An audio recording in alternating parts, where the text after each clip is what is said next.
Telangana cabinet సమావేశం కొనసాగుతోంది. Assembly సమావేశాలు, జీహెచ్ఎంసీ, ఎంపీటీసీ, జెడ్పీటీసీ ఎన్నికలపై చర్చిస్తున్నట్టు సమాచారం. వీటితో పాటు రైతు భరోసా నిధుల విడుదలపై చర్చించి నిర్ణయం తీసుకునే అవకాశం ఉంది.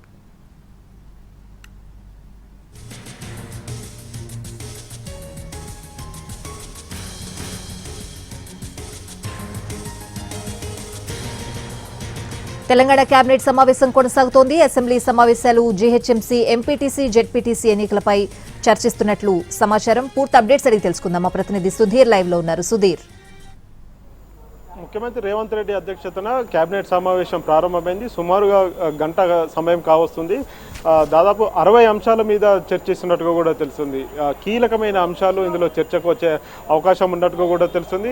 ముఖ్యంగా రైతులకు కావచ్చు, అదేవిధంగా ఉద్యోగులకు సంబంధించిన అంశాలు చాలా కీలకంగా ఉన్నాయి. ఉద్యోగులకు సంబంధించి రాష్ట్ర ప్రభుత్వ ఉద్యోగులకు సంబంధించిన డిఏతో పాటుగా ఇటీవలనే ఒక డిఏను ప్రకటించడం జరిగింది. ఆ తర్వాత ఉద్యోగులకు సంబంధించిన కొత్త హెల్త్ స్కీమ్ ఒకటి ఉంది. ఆ హెల్త్ స్కీమ్కి సంబంధించి కూడా ఈరోజు క్యాబినెట్లో చర్చించే అవకాశాలు అయితే కనిపిస్తున్నాయి. క్యాబినెట్లో ఈ అంశం ఎజెండాకు పెట్టడం జరిగింది. సుమారు 60 అంశాలు ఎజెండాలో ఉన్నట్టుగా కూడా తెలుస్తుంది.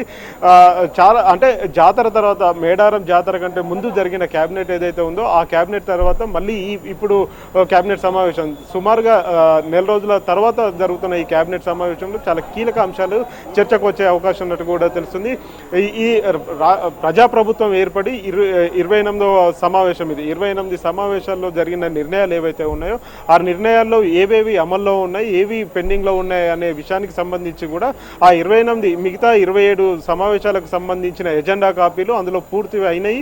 పూర్తి కాని అంశాలు ఏవైతే ఉన్నాయో ఆ అంశాలన్నింటినీ కూడా తెప్పించుకొని ముఖ్యమంత్రి సమీక్ష చేస్తున్న పరిస్థితి కనిపిస్తుంది. వీటితో పాటుగా రైతులకు సంబంధించిన రైతు భరోసా నిధుల విడుదలకు సంబంధించి అది కీలక అంశంగా మారింది. రాబోయే రోజుల్లో ఎంపీటీసీ, జెడ్పీటీసీ ఎన్నికలు నిర్వహించాల్సి వస్తే ఖచ్చితంగా రైతు భరోసా నిధులను విడుదల చేయాల్సి ఉంటుంది. సుమారుగా 9,500 కోట్లను రిలీజ్ చేయాల్సి ఉంటుంది. 9,500 కోట్ల రూపాయలను ఇటు రైతులకు రిలీజ్ చేసే ముందు వాటికి సంబంధించి అంటే ఇప్పటికే కొన్ని నిబంధనలను విధించడం జరిగింది. రాష్ట్ర ప్రభుత్వ ఉద్యోగులకు రైతు భరోసా ఇవ్వము, అదేవిధంగా సాగు చేసే వాటికి మాత్రమే, ఆ భూములకు మాత్రమే నిధుల విడుదల చేస్తామని చెప్పేసి ముఖ్యమంత్రి రేవంత్ రెడ్డి స్పష్టం చేశారు. ఇందుకు సంబంధించి వ్యవసాయ శాఖ ఒక సర్వేను, శాటిలైట్ సర్వేను కూడా నిర్వహించడం జరుగుతుంది. కాబట్టి వాటి నుంచి వచ్చే అవుట్కమ్ ఏదైతే ఉంటుందో దాని ద్వారానే పూర్తిగా రైతు భరోసా నిధులు విడుదల చేస్తామంటుంది. ఇవే కాకుండా ఇతర అంశాల మీద కూడా రాష్ట్ర కేబినెట్ దృష్టి సారించింది. రాత్రి 7-8 గంటల వరకు కూడా కేబినెట్ సమావేశం కొనసాగే అవకాశాలు అయితే కనిపిస్తుంది.